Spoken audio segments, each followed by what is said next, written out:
OTT থেকে বড় পর্দা। অভিনয় জীবনের প্রতিটি ধাপে নিজেকে নতুনভাবে তুলে ধরার চেষ্টা করেছেন সাবিলা নূর।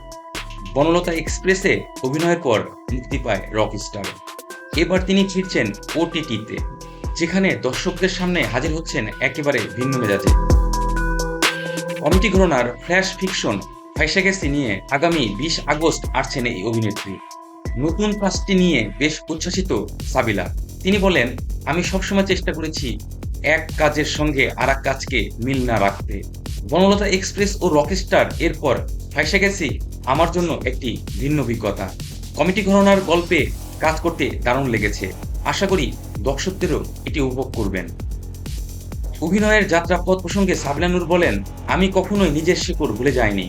আমি হয়তো নাটক থেকে উঠে এসেছি, কিন্তু সেটাই আমার শিকড়, আমি তা কখনোই ভুলব না। তারপর সিনেমায় এসেছি, এখানেও দর্শক আমাকে দারুণভাবে গ্রহণ করেছে। নাটক, ওটিটি ও সিনেমা, এই তিনটি প্ল্যাটফর্মই আলাদা আলাদা এবং আলাদা সৌন্দর্য। সিনেমার জন্য দীর্ঘ সময় প্রস্তুতি নিতে হয়, তাই সবসময় নাটক ও ওটিটিতে কাজ করা সম্ভব হয় না। আমার মূল পরিচয়, আমি একজন অভিনয় শিল্পী, তাই আমার মাধ্যম এর সবকিছুই। বর্তমানে সাবিলা নূরকে নিয়ে আরেকটি আলোচনা রয়েছে। সামাজিক মাধ্যমে গুঞ্জন চলছে সাকিব খান ও নির্মাতা মাহাদী হাসান হৃদয়ের নতুন অ্যাকশনধর্মী সিনেমায় নায়িকা হিসেবে দেখা যাবে সাবিলা নূরকে। সেই গুঞ্জন উড়িয়ে দিয়েছেন ছবির প্রযোজক শাহরিন আক্তার সুমি।